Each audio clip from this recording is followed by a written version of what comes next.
তন্নি বিয়ে করে নিয়েছে। মাত্র ৮ মাস আগে তিনি তার স্বামীকে হারিয়েছে।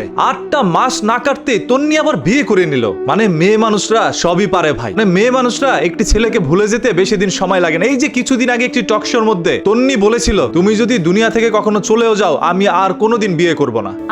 আমি থাকবো ইনশাআল্লাহ, এবং আমি জীবনের শেষ দিন পর্যন্ত সাদাত রহমানের ওয়াইফ হিসেবেই থাকবো।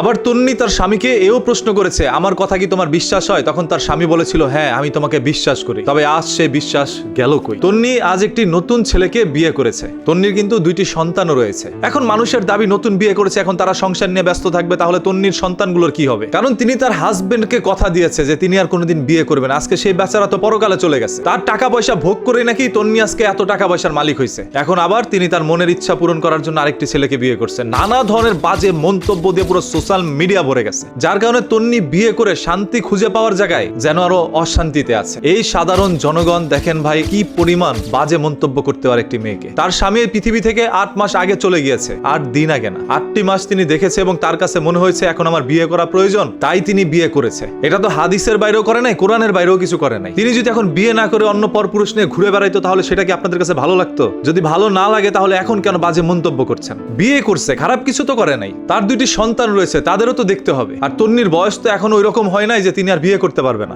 আমার কাছে বিষয়টা মনে হচ্ছিল যে তন্নি আপু বিয়ে করেছে, এটা নিয়ে আপনাদের এত বাজে মন্তব্য করার কোনো দরকার নাই। পারলে তার জন্য দোয়া করেন যাতে করে তার সংসারটা সুখে শান্তিতে ভরে ওঠে। এই তন্নির জীবনে কিন্তু তিনি কম কষ্ট করে নাই। সেই শুরু থেকে এই পর্যন্ত হাজার হাজার লক্ষ লক্ষ মানুষের বাজে মন্তব্য তিনি সহ্য করেছে। বলতে একটা বুড়া বেটাকে বিয়ে করছে, এখন তো আর বুড়া বেটাকে বিয়ে করে নাই, এখন মোটামুটি একটা ইয়াং মানুষকে বিয়ে করছে। তারপরও আপনাদের বাজে মন্তব্য। অনেক মেয়েদেরকেও দেখা গেছে ভাই 8 দিনও যায় নাই, তারপরে বিয়ে করে ভেগে গেছে। অনেকে তো আবার স্বামী ঘরে আছে তারপর অন্য ছেলে নিয়ে ভেগে গেছে। সেই জায়গায় এই মেয়েটি তো এমন বড় কোনো খারাপ কাজ করে নাই। তিনি বিয়ে করেছে ইসলামী শরীয়ত অনুযায়ী। এরপরও যেহেতু এই তন্নি আপু একটা টকশোর মধ্যে কথা দিয়েছিল তার স্বামীকে যে দেখো তুমি চলে যাওয়ার পর আমি কখনো অন্য কোনো ছেলেকে বিয়ে করব না, তোমাকে প্রমিস করলাম। আমি আসলে কাজের মধ্যেই থাকতে চাই, এমন না যে আমি আরেকটা বিয়ে করবো বা অন্য কোনো কিছু।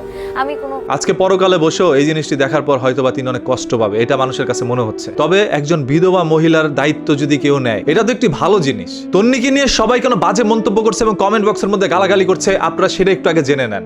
জীবনের শেষ দিন পর্যন্ত সাদাত রহমানের ওয়াইফ হিসাবে থাকতে চাই, লোকটার পাশে বসে এক ইন্টারভিউতে বলেছিল, আর লোকটা কাঁদছিলেন। আবার উনি বলছিলেন, তোমার কি আসলে মনে হয় তুমি না থাকলে আমি আবার বিয়ে করব? লোকটা উত্তরে বলেছিলেন, আমি তোমাকে বিশ্বাস করি, আমি জানি তুমি সেটা করবে না এবং সন্তানদের সঠিকভাবে মানুষ করবে। উনার অসংখ্য ইন্টারভিউতে উনি বলেছেন উনার নিজের মনের উপর কন্ট্রোল আছে, উনি আর বিয়ে করবেন না। খুব বেশি দিন হয়নি। আসলে সময়ের সাথে সাথে মানুষও বদলায়। এই একটি জিনিসের কারণে তন্নির বিরুদ্ধে হাজার হাজার মানুষ এখন বাজে মন্তব্য করছে এবং এই ছবিটি শেয়ার করে পুরো সোশ্যাল মিডিয়ার মধ্যে ভরিয়ে ফেলছে যে তিনি ইন্টারভিউর মধ্যে তার স্বামীর সামনে বলতো, তোমাকে ছাড়া আমি অন্য কাউকে কোনোদিন মেনে নিতে পারবো না তোমার জায়গায়। তুমি যদি পৃথিবী ত্যাগ করো তারপর আমি তোমার জন্য পাগল, এখনো আমি তোমার জন্য পাগল। তবে আজ সে পাগলামি গেল কই? এই কারণে মানুষ আজ তার পিছনে লেগেছে। সো একটা মানুষের ভালো খারাপ উভয় দিকই আছে। এছাড়াও তন্নি আপু যখন লাইভে যায় তখন তো বাজে মন্তব্যর ভাই বন্যা বসে যায় এবং সেইগুলোকে নিয়ে তিনি আবার বাজেভাবে রিপ্লেও করে। সো কাকে এখন ভালো বলবো আর খারাপ বলবো? যেই যুগ চলতেছে সবাই ভালো আবার সবাই খারাপ। তবে যাই হোক, সর্বশেষ আমি তার সিদ্ধান্তকে সাধুবাদ জানাই। সে এখন একজন বিধবা মানুষ এবং তিনি বিয়ে করেছে, তিনি সংসার করবে, তার সংসার সুখের হোক, এই জন্য মনের অন্তরস্থল থেকে তার জন্য রইল দোয়া। তাই আপনাদের সবার কাছে অনুরোধ ভাই, বাজে মন্তব্য না করে একটা মানুষের জন্য দোয়া করেন, তার সংসারটা যেন সুখের হয়। আপনাদের সবার জন্য ভালোবাসা। এবং এই বিষয়টা যদি আসলে আপনাদের কাছে খারাপ লেগে থাকে তাহলে এখনই কমেন্ট করে আপনার মূল্যবান মতামতটি জানিয়ে দেন।